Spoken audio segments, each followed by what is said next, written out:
కూలీ cinema story వచ్చేసి ఏంటంటే రజనీకాంత్ వాళ్ళ ప్రాణ స్నేహితుడు రాజశేఖర్ ఎలా చనిపోయాడు, తనని ఎవరు చంపారు, ఇంకా సిండికేట్ని రజనీకాంత్ ఎలా ఎదుర్కొన్నాడు అనేదే స్టోరీ. ఇంకా యాక్టింగ్ వైజెస్ రజనీకాంత్, శృతి హాసన్, దయాల్గా, ఇంకా ఉపేంద్ర, దాహా, నాగార్జున అందరు యాక్టింగ్ ఇరగదీసేశారు. కానీ దాహా మాత్రం అనవసరమైన క్యారెక్టర్. అసలు ఆ క్యారెక్టర్ లేకపోయినా సినిమాలు ఏం కాదు.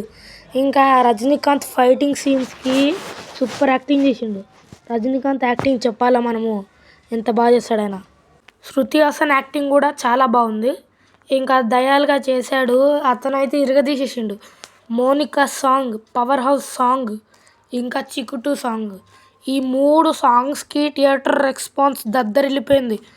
రజనీకాంత్ యాక్టింగ్ చెప్పినా కదా, సూపర్ యాక్టింగ్. ఇంకా ఉపేంద్ర 10 నిమిషాలు 20 నిమిషాలు ఉంటాడు సినిమాలో, అంతవరకు అయినా బాగా యాక్టింగ్ చేసిండు. ఇంకా సత్యరాజ్ అయితే ఏదో కొంతసేపు 2 నిమిషాలు అట్లా మాట్లాడతాడు, ఇంకొక సీన్ కూడా లేదు.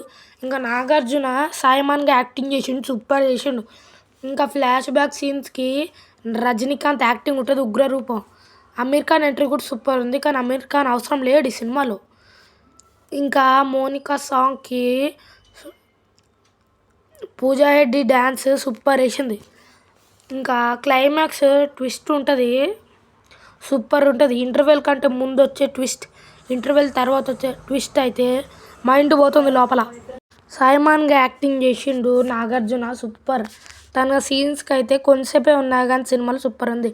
అసలు దాహా క్యారెక్టర్ అవసరం లేదు, కానీ పెట్టారంటే పెట్టారు, ఓకే దాహా. ఇంకా ఉపేంద్ర వాయిస్ అయితే వేరే వాయిస్ మార్చారు వాయిస్ని. ఇంకా సినిమా గురించి చెప్పాలంటే ఒక బ్లాక్ బస్టర్ మూవీ, తప్పకుండా చూడండి. ఇది చూడాల్సింది 18+. ఇంకా ఎవరు చూడొద్దు, 18+ వాళ్ళే ఈ సినిమాని చూడాలి.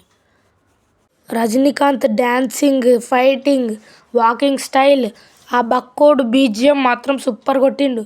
ఇంకా దయాల్గా యాక్టింగ్ చేసిన అని చెప్పిన, ఫస్ట్ హాఫ్ నుంచి లాస్ట్ వరకు ఆయన కూడా సూపర్ ఎరగదీసిండు.